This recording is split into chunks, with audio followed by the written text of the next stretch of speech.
Ito, mainit na balita. Ito, Gilas Women's Prospect number 3, ang multi-talented playmaker ng De La Salle Zobel na si Sofia Martinez. Makapasok kaya sa Final 12 ng Gilas ni Coach Pat Aquino? Tara at silipin natin ang napaka-impressive na performance ni Sofia sa Gilas Women Tryouts. Pero bago yan, like and subscribe lang mga kabady para sa latest basketball news and highlights. Hindi maikakaila na maraming batang Pinay ang nagsusumikap na mag-excel sa larangan ng basketball. Malaki ang naging epekto ng mga kasalukuyang tagumpay ng ating Gilas Women's National Team sa loob at labas ng bansa na siyang nagbibigay inspirasyon sa mga kabataan upang magsumikap at magpursige sa mundo ng basketball.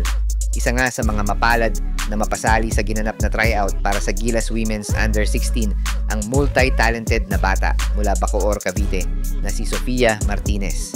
Sa edad na 14 at taas na 5'3", na karaniwan para sa mga Pinay basketball player, nagpapamalas na si Sofia ng puso at husay sa larangan ng basketball dito sa Pilipinas.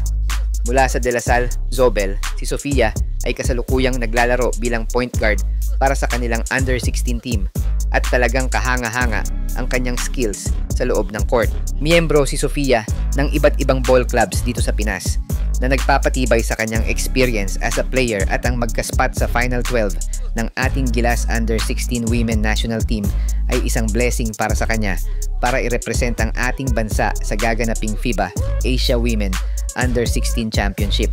Kamakailan lamang ay ginawaran si Sofia ng MVP Award sa Under-19 Guam Invitational Cup kung saan nakuha rin niya ang Defensive Player Award. Ilang beses na rin siyang itinanghal na MVP sa mga liga tulad ng SBP Under-16 3x3 at 2 beses na pabilang sa Mythical 5 sa Dubai Under-19 IYBC at Cavite Central Open. Mga individual awards na patunay na may malaking potensyal si Sofia sa mundo ng women's basketball. Abangan natin si Sofia Martinez kung isa nga ba siya sa magbibitbit ng watawat ng Pinas sa paparating na FIBA Under-16 Women's Asia Cup. Pero sa ngayon ay makikita muna natin siyang i-dominate ang Season 87 ng UAAP Women's Basketball. Ito at panoorin natin ang impressive tryout ni Sofia sa Gilas Women's National Team.